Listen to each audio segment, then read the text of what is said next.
So we ended up having a mechanic come by because we were having no luck fixing the engine.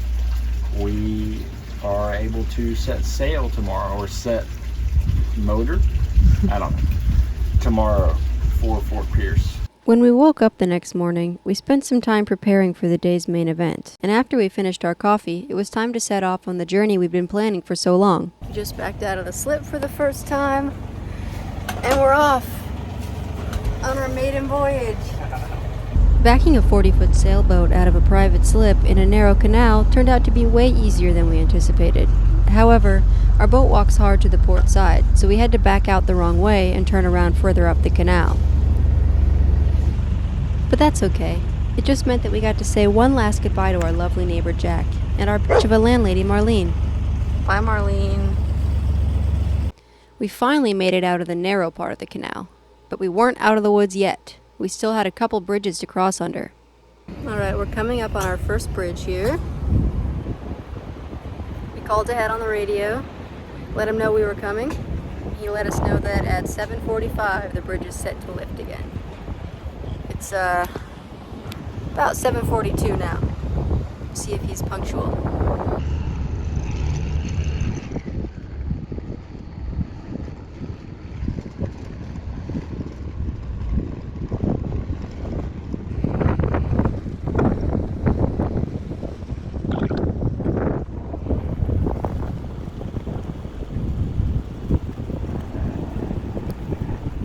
Alright, we went under our last bridge, 17th Street. Now we're home free. Getting ready to pull out into the ocean. It's hard to describe the feeling we got when we pulled out into the open sea for the first time.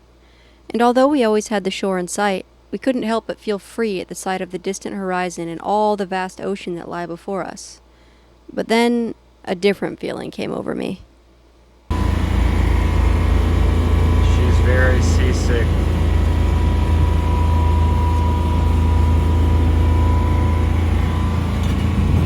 So we're about an hour and 45 minutes away from our marina in Fort Pierce. We've had a long day of motoring along at about 8 knots. I went up on the bow earlier and felt just how slow we were actually going. The engine is super loud, and I think that kind of makes it feel like we're going a little bit faster. But then when you go up on the deck, it's like, wow, we're going super slow. But when we're under sail, we're going to be going about the same speed and probably feel like we're going super fast as well. But anyway, we've had fun.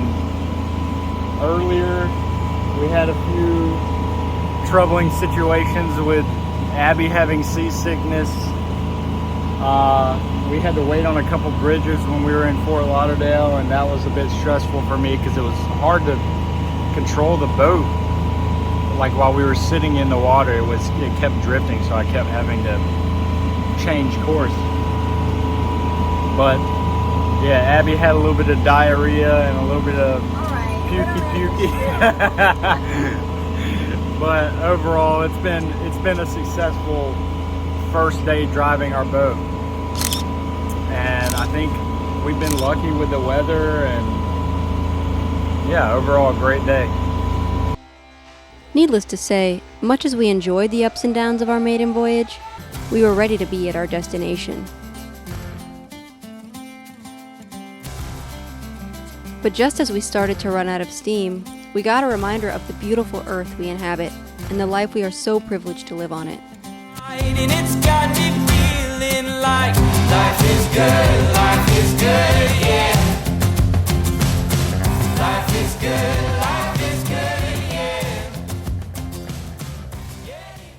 As we arrived in Fort Pierce, the dockmaster Lance came to meet us and help us tie up our lines, and it's a good thing he did.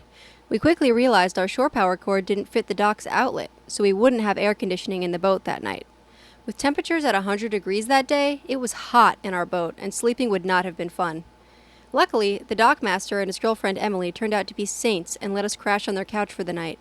We were very appreciative, and so were the dogs. What a journey! In spite of the seasickness and sunburns, we wouldn't change a thing about our maiden voyage. The lows of the journey may have tested us, but they also rewarded us with a new appreciation for ourselves and what we're capable of. Not to mention the new friends we met when we arrived, who reminded us just how incredible the community out here on the water is.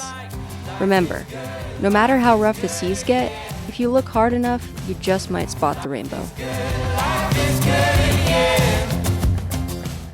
We're gonna need all the help we can get on this journey, including yours. If you want to help support us on this adventure and help us keep making videos like these, check out our Patreon. The link's in the description.